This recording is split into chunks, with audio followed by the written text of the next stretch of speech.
Have you ever looked up at the night sky and found the Big Dipper? Of course you have. It's probably one of the first things we learned to spot up there. Well, it's actually part of a much bigger constellation, Ursa Major, the Great Bear.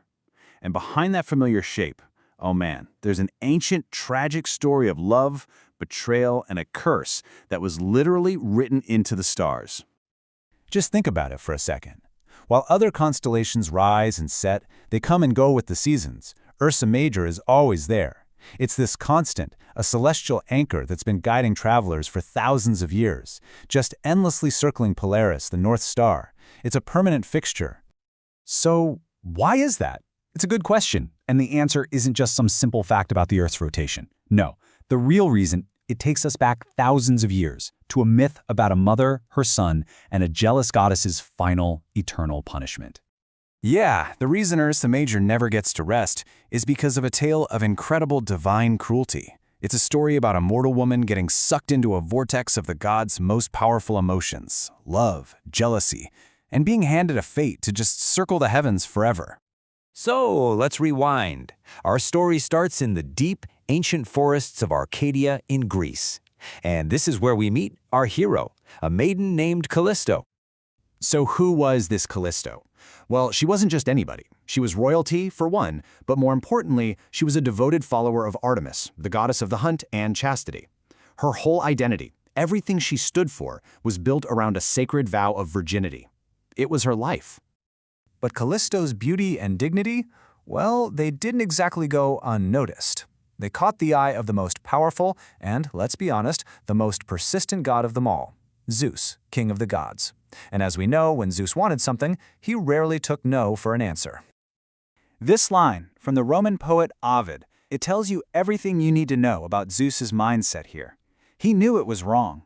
He called it a theft. He knew his wife Hera would be absolutely furious. But he just didn't care. He literally says the arguments are worth it. This wasn't about love, it was about conquest. And here's the absolute heart of his cruelty.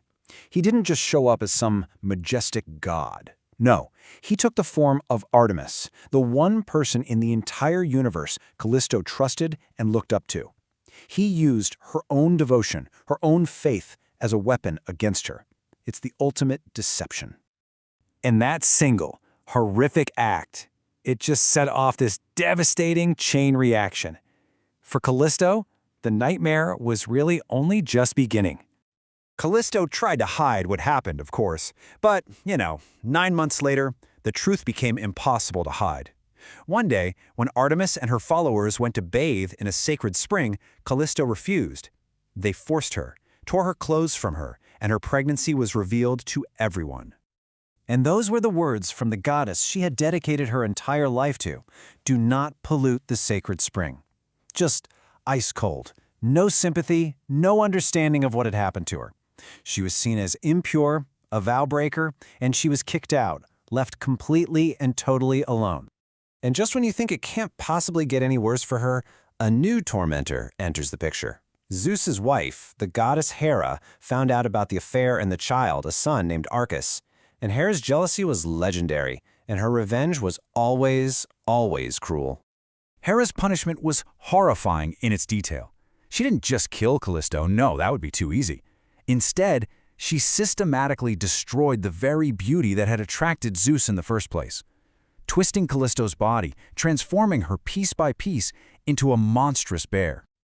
This Latin line from Ovid, this is the most tragic part of the entire curse. It means that even though her body was a beast, her mind, her memories, her human consciousness, all of it was still there. She was a woman trapped inside a monster, completely aware of everything she had lost.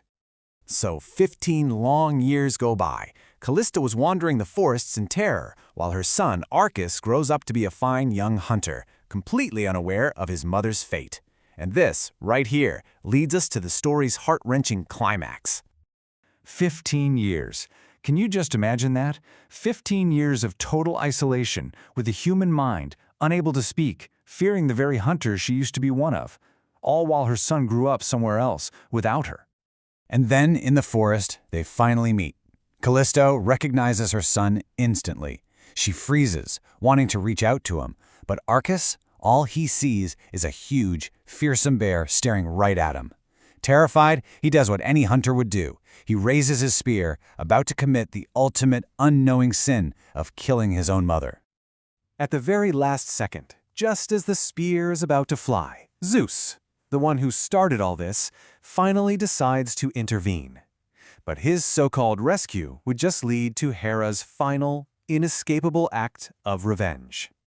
He couldn't let Arcas kill his own mother. That would be a terrible look.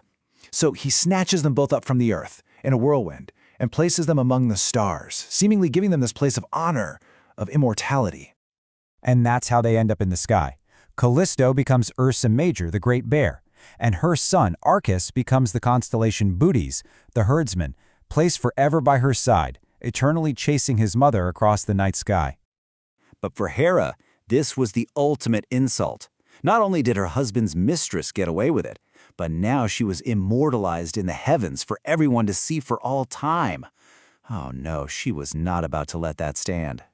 She went to the ancient sea gods Oceanus and Theseus and made her plea, and her words are just dripping with venom. She demands that this concubine never be allowed to touch their pure waters, never be allowed the rest that other constellations find when they dip below the horizon. And there it is. That's the answer. Her constant motion in the sky isn't a mark of honor. It's the final seal on her curse. She's trapped up there, forever circling, forever awake, forever denied even a single moment of peace. So the next time you're outside on a clear night and you find the Great Bear, look a little closer, because you're not just seeing a random pattern of stars. You're seeing the ghost of a tragic story, a mother's unending journey, a final, bitter act of divine jealousy, written forever across the night.